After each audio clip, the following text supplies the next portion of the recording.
Greetings, I'm Stachelin, and for some reason, Warner Brothers has released a third Minecraft movie trailer. Why? I don't know why, but they did. So today, we're going to talk about it. You know what? I'm not even going to play an ad here. I'm just going to tell you to subscribe, leave a like, and we're going to do this. Okay. I'll see you in a minute. Okay, so for this video, I actually wrote over 2.5 pages of notes. So I'm just gonna kind of go down the line with this stuff, and we're just gonna yap about things in mostly chronological order as it happens, right? So, first things first. The very first scene, they're flying with elytras, right? And in that scene, they say they're gonna soften their landing with a water bucket. First, Jack Black places the water bucket from a distance where you couldn't even interact with the blocks that it's being placed on. He's too far away. Like it places, and then like a second, probably 2 to 3 actually later, that's when they hit the water. Don't know why they did it that way. It's not how water buckets work. You can't interact with blocks from that far. You just can't. On top of that, why did the water bucket spawn like 18 blocks of water? A water bucket spawns 1. The water is bigger than the pandas that are surrounding it. Like, that's so much more water than a water bucket can hold. A water bucket has 1 block of water. A panda is many, many blocks more. Well, I'd say many. It's like 2.5, 3 blocks bigger than that. How is it possible that there's more water than there is adult pandas there? Just based off of math. I don't get it. Also, on the topic of the pandas, there multiple pandas just spawn in halfway through. Like there was 2 adult pandas, right? And then as they're falling, you can see that another baby spawns, right? In the very beginning, there's 2 adults, 1 baby spawns, right? You see the hearts. Then it cuts to the guys flying. It cuts back as they're looking down at the ground, right? And it's falling. And they place a water bucket. There's now a second baby that appears there that wasn't there in the previous scene. So one just spawned, another one spawned in, right? Magically just spawns from thin air. Then, when they fall, a third baby spawns on top of 2 adult pandas that spawned that fell on each other. I don't know how the pandas were up in the air, because the water didn't throw them in the scene before it at all. They were just sitting there. The water pushed them a little bit. That's it. They did not get thrown up into the air. They could not have been. So, by that, if you then have pandas falling from the sky, they came from somewhere else. They spawned in somewhere and just appeared there. Alright, in the first, 14 seconds alone, we have game-breaking glitches and mechanics that are not in the game. In the first 10, 14 seconds of the trailer alone. Mind you, this trailer's almost 3 minutes. It's like 2 minutes and 30 seconds. So we got a lot to talk about, okay? That's just the first thing I have. Alright, the second thing. We knew the mob design was bad, but oh boy, those villagers are ugly, dog. Oh, those villagers are just... Oh, I would rather never have to look at those things again. Ever. I just cannot be bothered to. They are so ugly. Also, not entirely a bad thing, but a random wandering trader spawns, and there's only one of his llamas. There is a llama just around there. We're missing 1 llama, and the one that is there is not on a lead in any way. Like, the wandering trader is just completely separated from the llamas in their entirety, which is just random. I know it's not, that big of a deal, but I did want to mention it. Then, if you go to 19 seconds in, at 19 seconds, there's a tundra villager in the background. Where did the tundra villager come from? There's no snow anywhere on what it's meant to be an island. Or at least I think it's supposed to be an island. Maybe it's not. It's hard to say. It's got ocean next to it. The terrain changes differently in different shots, which is just a weird thing. Like, when in the very beginning trailer, next to the castle, there's no water. But then in the next two trailers, there is water next to the castle. Well, fort. It's really not much of a castle. But then there is water next to it, for some reason. I couldn't tell you why at all. It's just, the terrain just changes. Also, they added in more distant terrain that wasn't there before. And it really doesn't fit. Like, you've got desert valleys going straight into snowy mountains. By the way, that's not where the Tundra Villager could come from. Tundra Villagers don't spawn in mountains. Just saying. Doesn't happen. Okay. So that's all I have to say on that matter. Next thing. The Nether, when he goes to the Nether, that Nether portal is clearly generated of some form. It's got, like, vines and stuff on it, right? He didn't build it, but that structure doesn't exist in any version of Minecraft or any Minecraft-related game that I can find. From what I can see, it doesn't exist anywhere. So that's just a brand new structure. Which, okay, that doesn't bother me much. I'm not too worried about that. That's not, like, an entirely game-breaking thing. But they are just adding into the Minecraft lore and just random things that have never existed. Now they do, because why not? Apparently they're taking the Star Wars method of the Disney Star Wars methodology of movie creation and just saying to hell with the existing canon, we're going to rewrite our own and there's going to be no continuity whatsoever. I love that. This video is going to be really long. I have a lot to rant about. Buckle your seats, kiddos. We've got a lot to rant and yap about. Okay. Also, when we get into the Nether, a new Nether structure that doesn't exist just randomly creates that. Then there's the Piglin boss, which I've heard some people theorize is a thing from Minecraft Dungeons, which if it is, okay. I'm not too worried about that if it does come from there. But I don't know exactly where that comes from, and if it doesn't come from anything Minecraft related, that does bother me more than a structure. Because that's just like, oh, cool, a random, supposedly endgame boss that doesn't exist anywhere. We're just writing that in. Really cool. Love that. Super awesome.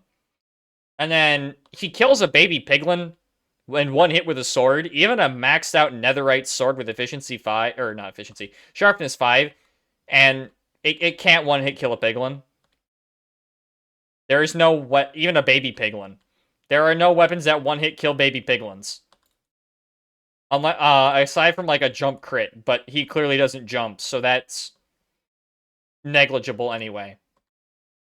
So, next item. We still don't have any idea what the random Tesseract thing is. But they've still got it, so, I mean, at least there's some continuity there. They still are holding on to it. But where the heck did this Tesseract thing come from? This is not, like... This isn't a thing that exists anywhere. We've just got a random Tesseract, which is just super cool. Well, apparently we're ripping off Marvel now. You know, if Disney sued this project, I wouldn't be mad. Honestly, I'd be cool with it. Okay.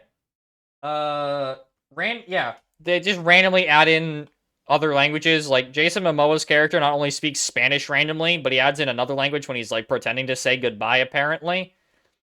I don't think that... It definitely wasn't Spanish. It almost kind of sounded like Latin, but as far as I can tell, it's not Latin. At least it's nothing that I know. I took 4 years of Latin, and as far as I know, it's nothing that rings any bells to me. It doesn't sound... It sounds vaguely like it, but those words, as far as I'm concerned, do not exist in that language. Okay. Next thing. Massive plot hole. In this movie, he goes to the Nether, like, now, right? Just shortly before they show up, right? Because, clearly, the Nether mobs are coming out and attacking after our heroes get here. Well, heroes is a strong word. But they're coming out and attacking after, right? So he clearly hasn't gone to the Nether that long ago. How does he have elytras? How? He has not been to the end. He hasn't even gone to another fortress for all we know to get the blaze rods. So how in the world has he gotten an elytra? It boggles my mind. Where did the elytra come from? Massive plot hole there. Next item. I'm still on page 1 here, by the way. We've got a long way to go. Again, stay strapped into your seats. Maybe grab a snack and a drink of water, because we're going to be here a long time. I actually have to split this recording into 2, because my throat's actually starting to get, like, dry. Like, I can feel my vocal cords starting to strain. This is awesome. Okay, next thing. Still on the elytras. Why are the elytras metallic? Why do they look like sheet steel? Like, think like corrugated iron, like hanging steel kind of building you'll find in, like, the Midwest. You know, concrete floor and, like, U-shaped steel walls. No idea why it's like that. And also, why do they function like they're a static line parachute? Like, they just randomly trigger midair as opposed to being triggered when they jump. Again, not really how an elytra works. I mean, yeah, I guess you could make he didn't jump in the air till then, but he wouldn't even know to anyway. So, why would he have? He has no reason to. It's an okay argument, but it really doesn't hold up. And then one final thing about elytras. How does Jack Black equip the elytras onto other people? He just slaps it on their backs like, alright, go get him, Tiger. That's just not something that can happen. Okay, we're on page 2 now. Alright. First thing, why are piglins holding TNT? They can't hold blocks.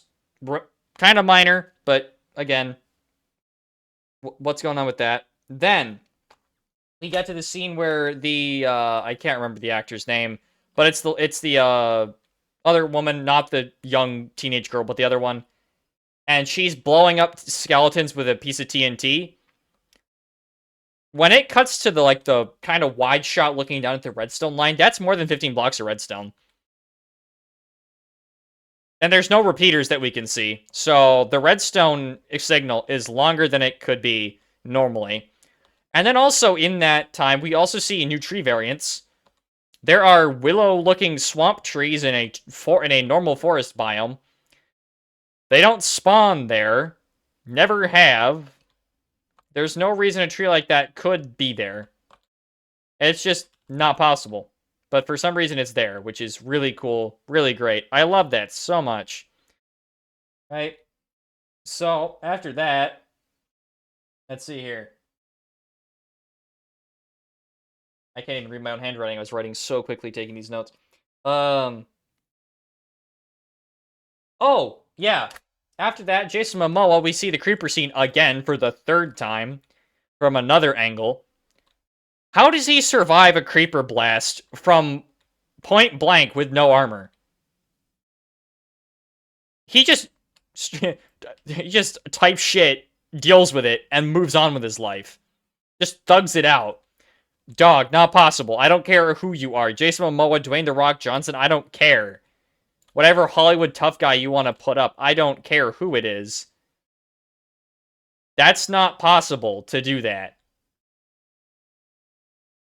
Also, why does he get thrown so far back? Like, we'll ignore the fact that he should be dead. You don't take that much knockback from a creeper blast, ever.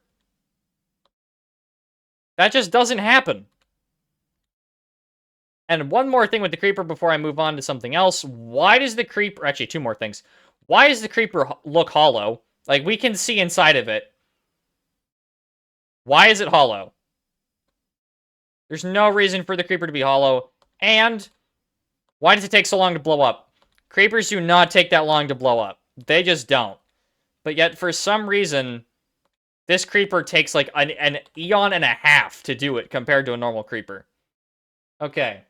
After that. Still, creepers look bad, by the way. They're so ugly. And the explosion sound is really weird. It sounds so strange. It's just completely off to what an actual creeper should sound like. It has this weird kind of confetti noise to it. And I absolutely hate it. Okay. Aside from that, our next thing, we get to a scene where piglins are like in hordes just charging the overworld, and they're like kind of like ruining the ground beneath them, like this like scorched earth looking thing, which, okay, that's cool. I don't have a problem with that. But that nether portal is bigger than the surrounding mountains. That is bigger than any nether portal could be naturally. Ever. And the obsidian pillars that it's made out of are like 10 times thicker than they need to be. I get it. I get that is, that's mostly cosmetic issue, the why is the obsidian so thick? But it's really weird and it just breaks the immersion. For me at least it does. I get it. I mean, I don't know who else you'd be making this movie for other than Minecraft fans, but for Minecraft fans, you're probably going to have your immersion broken because you're going to be like, wait a minute. That's just wrong. That doesn't work that way. So, have fun dealing with that. Okay, next thing, the Iron Golem scene. First of all of the Iron Golems are like double the height that they should be. Just in general, they're like, instead of being like 3 blocks tall, they're like 6 blocks. Then the one leading from the front, the lead Iron Golem is like another 1.5, 2 blocks taller than the other Iron Golems. And he's also got like horn-looking things on the side of his head for some reason. I don't know what that is. Okay. Then next after that, I gotta flip pages again. This is going to the last half page of notes. Alright, now we're to the Vindicator stuff. Vindicators just straight up aren't attacking anybody. I don't know why. They are set to default aggressive when players are around. They should be trying to attack. Regardless. Second, the Vindicators look like German soldiers from World War I. They look like they're part of, like, the Great Kaiser Wilhelm II's army. It's really cursed. Another important thing, they have different eye colors. Some of them have green eye color, and some of them have blue. Which is completely lore-breaking, because Vindicators only have one color of eye, and that's green. Whereas Pillagers are blue. And there's no Pillagers. Because both guys with green and both guys with blue have axes. I say both guys. Both guys with green and blue have axes. They just do. So that's just outright wrong. Nitpick again, I get it, but still. Wrong mob. Your mob design is wrong, which is kind of an important thing to me, I think it's important. I get that some of you might think it's not. Alright. Couple more things. You dropped a zombie on the chicken to make it a chicken zombie jockey, whatever. I get it. It's to be cool. I really don't have much of a problem with it, but that's just mechanically not how that works. Okay. Now we're getting to the end where we find a nitwit getting hit by a person in a car. Why are there villagers in the real world? Why? That is just not a thing. Cannot happen. How did a villager get through? Also, when the lady hits the villager and she gets out of her car, she says, "Oh no, not again." Meaning she's done it more than once. She has hit more than one villager with her car. Someone get this woman's license taken away. Somebody. She has hit multiple people with her car. Kind of a big deal. Not a, like, super, hyper, mega big deal, but kind of a big deal. Just, just a little bit. I don't know why that is the way it is, but you best believe it is. Because to hell with anything normal. And with this movie, I guess. Okay, and that's all the things I have to yap about. So, if you have any complaints about any of the trailers, leave them in the comments down below. I look forward to reading your complaints about this movie. Lord knows I've had fun ranting about it and just absolutely demolishing Warner Brothers about this, because